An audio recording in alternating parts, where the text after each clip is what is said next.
네, 오늘은 창세기 31장에서 33장까지의 말씀을 읽었고, 오늘은 특별히 야복강가에서 있었던 이야기를 중심으로 말씀의 은혜를 나누고자 합니다. 어떤 사람은 그 상처받고 고통받는 일이 있으면 세상 표현으로 하면 망가지게 됩니다. 사람이 망가진다 그러잖아요. 그러나 어떤 사람은 그 상태에 머물러 있지 않고 오히려 다시 일어서서 그 일을 자신의 인생이나 어떤 위기 상황을 바꾸는 전화위복의 기회로 삼아서 인생을 전환하는 찬스로 삼기도 합니다. 그래서 위기를 통해서 오히려 기회를 만나는 인생이 있게 되고, 위기에서 시련을 겪으면서 그냥 무너지고 마는 인생도 있는 것이죠. 그래서 아픔과 시련의 위기가 왔을 때에 우리가 어떠한 자세를 가지고 그 일들을 대하는가, 이것에 대한 인생의 고민이 누구에게나 있습니다. 그런데 오늘은 야복강가에서의 야곱의 이야기를 통해서 그 은혜의 교훈을 좀 받고자 합니다. 첫째로 인생의 시련 또는 아픔, 고통의 문제가 왔을 때에 우리는 어떻게 하는가? 첫째로 하나님을 붙들어야 합니다. 24절에 있는 말씀과 같이 야곱이 홀로 남았다 이렇게 말씀하고 있거든요. 야곱이 홀로 남았습니다.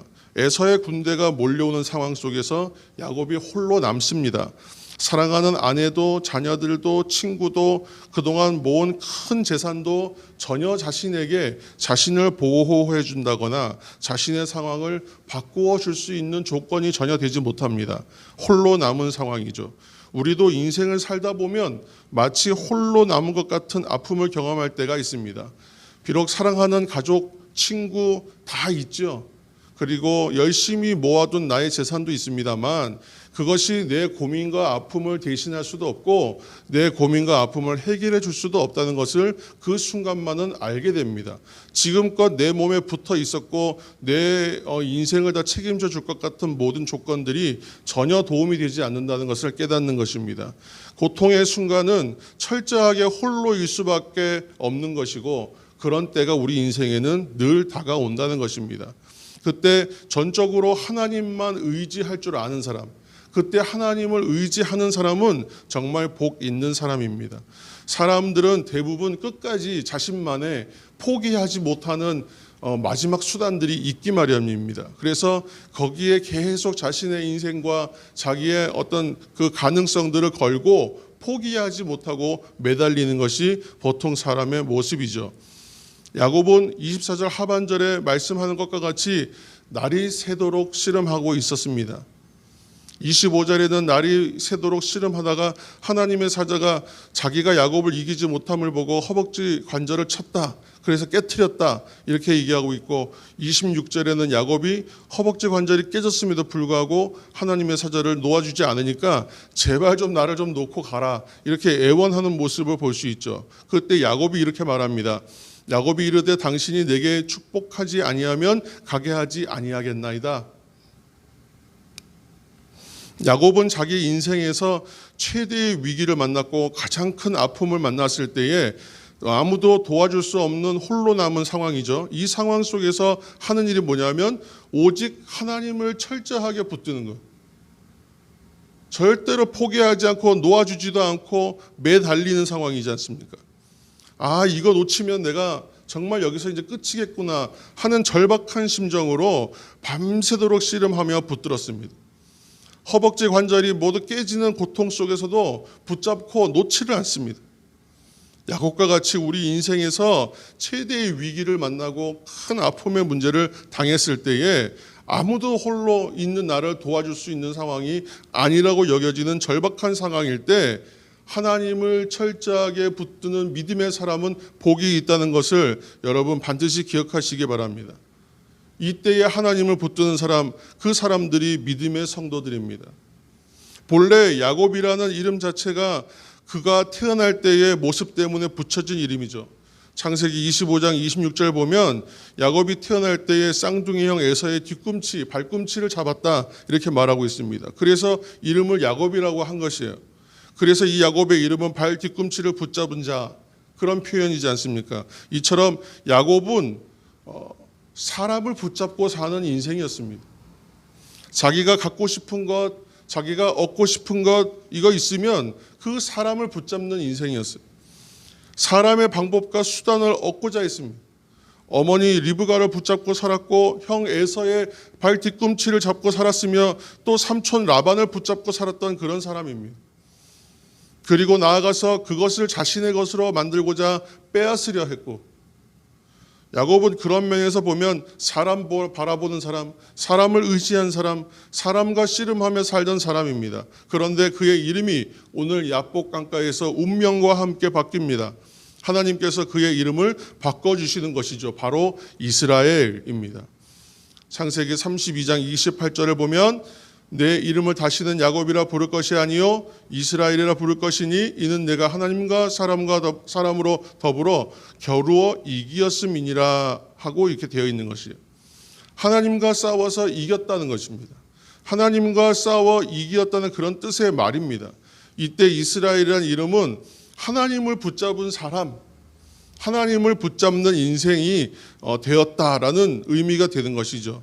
하나님을 붙잡고 꼭 붙들고 놓지 않았다는 거예요. 그래서 인생이, 그 운명이 변화되었습니다. 둘째로 우리가 아픔을 당했을 때에 가져야 할 자세는 이 일을 통하여 나에게 하나님이 주시는 의미가 무엇인가 하는 것을 분별하는 것입니다. 그리고 그 고난의 의미를 해석하는 것입니다.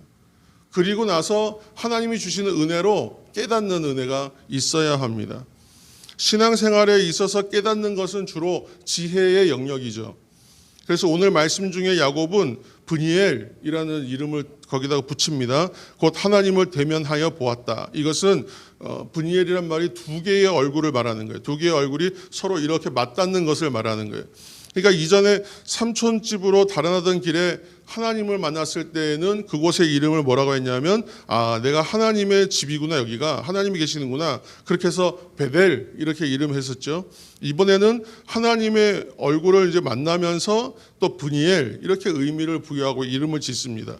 우리가 일상에서 나에게 행하시는 하나님을 발견하고 나서 그 의미를 깨달으면 그것이 바로 지혜인데, 어떤 상황과 문제와 일들을 만날 때에 하나님이 하셨다는 것을 내가 깨달으면 의미 없던 나의 일상이 의미 있는 시간으로 변하게 됩니다.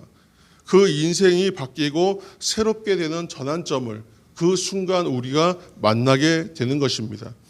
하나님을 발견하고 깨닫는 것은 또한 다른 표현으로 하면 영적 분별이다, 또는 영적 민감함이다, 이런 표현들도 쓸 수 있습니다. 그런데 영적 분별력과 영적 민감함, 그리고 하나님을 내가 만남으로 인하여 깨닫게 되는 지혜는 어느 시간에 주어지느냐 하면 우리가 하나님을 만나기 위하여 기도하는 정기적인 기도 시간, 그 시간이 쌓였을 때에 그 은혜의 보고가 열리기 시작하는 거예요. 그것이 바로 하나님이 주시는 유익입니다. 위기와 문제는 나로 말미암아 기도의 자리로 나갈 수밖에 없게끔 만드시는 하나님의 방법일 수 있습니다. 그렇기 때문에 그렇게 어려움을 만나서 하나님 앞에 기도하는 사람은 잠자고 있던 나의 영성적인 그 야성이 깨어나는 시간이 됩니다. 나의 영성을 깨우는 선물을 받는 시간입니다. 그래서 오늘도 하나님을 만나는 때가 되고 오늘도 하나님을 발견하는 그 경험, 그것을 가지는 시간이 되시기를 예수님의 이름으로 축복합니다. 사랑하는 성도 여러분, 위기를 만나고 어려움을 만날 수밖에 없는 것이 우리의 인생입니다.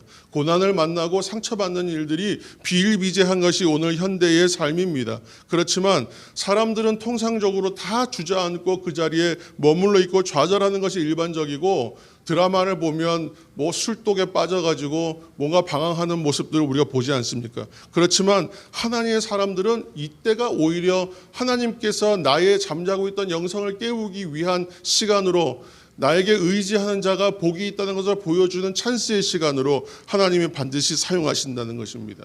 그래서 그때에 하나님을 붙드는 사람, 그때에 하나님을 발견하는 사람, 그때에 하나님의 뜻을 오히려 찾는, 경험하는 때라는 것을 여러분 기억하시면서 오히려 위기가 오나 상처가 오나 고난이 오나 그때가 은혜의 때요, 하나님이 나에게 내 인생을 다시 한번 전환시키기 위한 기회로 사용하시는 시간이구나 라고 생각하면서 기도하시면서 영적인 분별력을, 기도하면서 영적인 민감함을 내게 주셔서 하나님의 뜻을 깨닫는 지혜의 은사 내게 허락하여 주옵소서.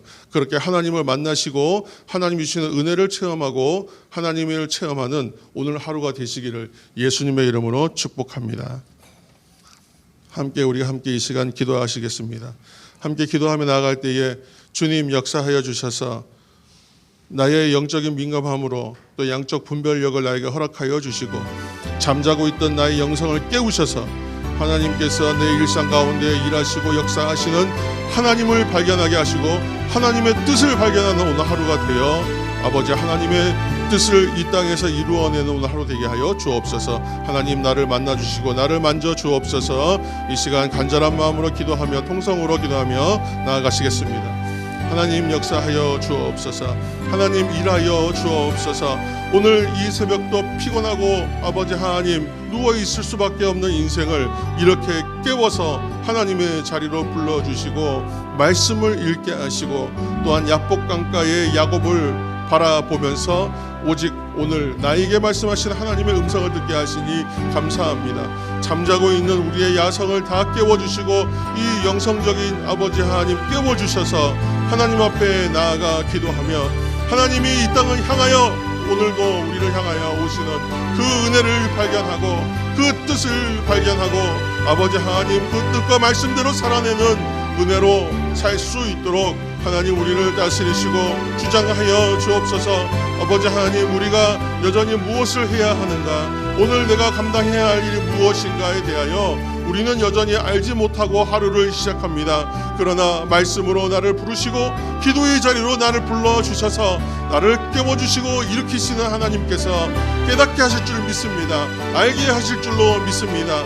아버지 하나님 많은 것을 준비하여 형 에사 앞으로 나아갈 때에 두려움이 있었던 야곱이었습니다. 어찌할 바를 알지 못하여 세상의 지혜와 세상의 방법을 다 동원하였지만 그것으로 자신을 보호받을 수 없다는 것을 야곱은 깨달았습니다. 그래서 하나님 붙잡았습니다.